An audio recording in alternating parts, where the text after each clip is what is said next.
Hi, Mark, and today I want to talk about Brexit trouble for Rishi Sunak. Because British Prime Minister Rishi Sunak is coming under pressure from the right wing of his Conservative Party, because the government wants to abolish far fewer laws from the EU era than planned. Economics Minister Kemi Badenoch announced on Wednesday that 600 more laws are to expire with the help of a new law by the end of the year. But the government had previously announced that 4,000 laws from the period of EU membership, that was from 73 to 2020 by the way, would be declared invalid. Badenoch has now acknowledged that there are risks of legal uncertainty if the laws initially adopted before Brexit are simply scrapped. The British government has cancelled this deadline by which it wanted to scrap the laws from the EU era. And instead of scrapping those 4,000 pieces of EU legislation by the end of the year, it will seriously only repeal around 600 laws.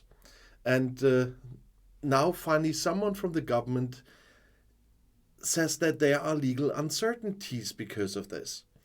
After the decision in favor of Brexit in 2016, the then Conservative government had assured that it would make a pyre or a bonfire out of Brussels laws. Brexit advocates ran in the referendum on the exit with the explicit election promise to take back control of British sovereignty. The fact that things are different now outrages the Brexit supporters.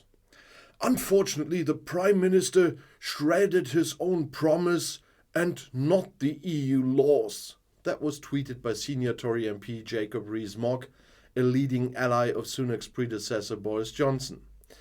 The Brexit hardliner and ex-economics minister Jacob Rees-Mogg accused Sunak of breaking a promise.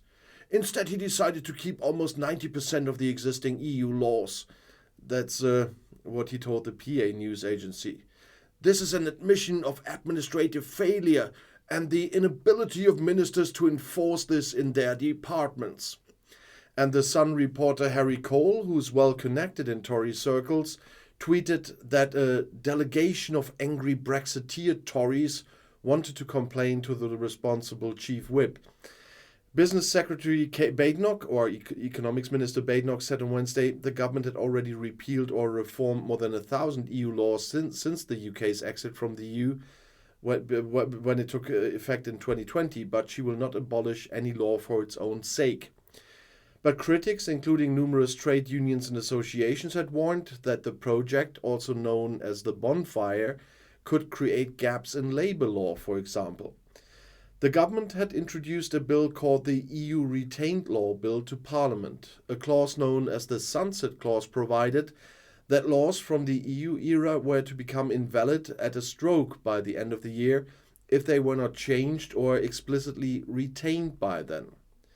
And Badenoch has now announced that she will revise the Working Time Directive adopted by the EU, which limits weekly working hours to 48 hours.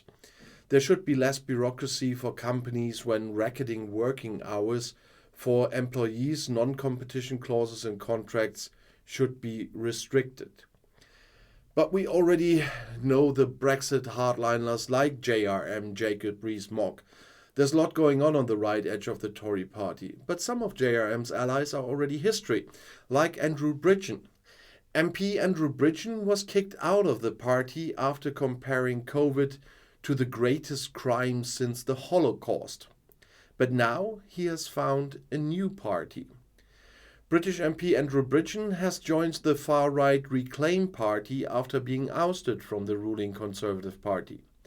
The party, which was founded in 2020 and has campaigned against corona lockdowns with right-wing populist slogans, thus holds a mandate in Parliament for the first time. Prime Minister Rishi Sunak's Tories expelled Bridgen a few weeks ago after, as I said, he compared corona vaccinations to the Holocaust. As a consultant cardiologist told me, this is the greatest crime against humanity since the Holocaust, is what Bridgen tweeted about the vaccine's alleged side effects. The Tory leadership around Sunak had sharply criticized the statement.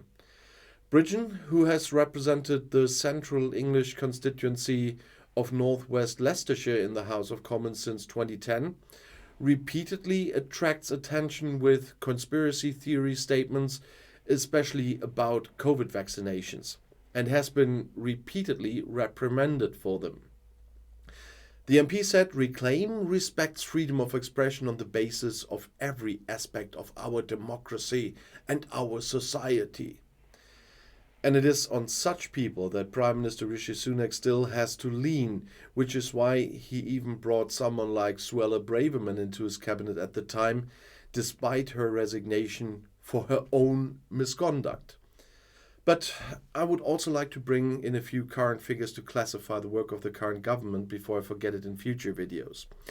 In 2022, the UK national debt was around £2.55 trillion.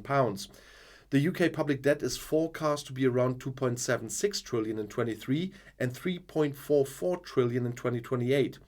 In 2010, when the Tories took over, it was 1.19 trillion. The information relates to the general government and includes the debts of the central government, the federal states or the devolved countries, the municipalities, as well as social security funds. The national debt is expressed in the absolute amount of the national currency. The debt ratio, or national debt ratio, describes the ratio of national debt to gross domestic product, so the GDP. And if government spending exceeds government revenue, this is referred to as a budget deficit. And yeah, I also have to give a short update on the arrest during the coronation from former videos. London police crackdown on anti-monarchy opponents on King Charles III's coronation day is now also occupying the British Parliament. The Interior Committee will investigate the operation, in which 6 people were arrested next Wednesday. It's just about the arrest of 6, but there were many more.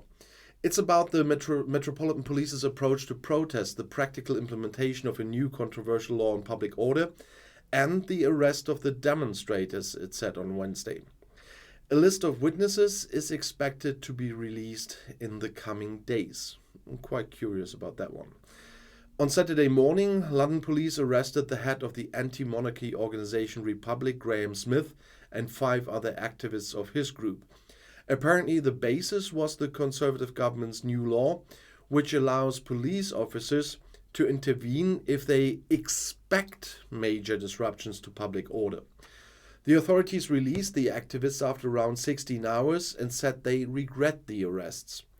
Police Chief Mark Rowley justified the action by saying that there were indications that demonstrators wanted to disrupt the coronation procession, for example, by disguising themselves as order staff and or just wanting to throw paint or something. But so the last 2 parts didn't have too much to do with Brexit. The debt does have to do with Brexit, but the police part, I just wanted not to forget it. To bring you an update, because I made several videos on this police part already on this channel, and so that's the current situation there. But getting back to Brexit, yeah, there were a lot of promises in the Brexit campaign, and how many of them have been kept until today? Just tell me. Well, you won't find a lot. I'll see you in my next video. I'll be back.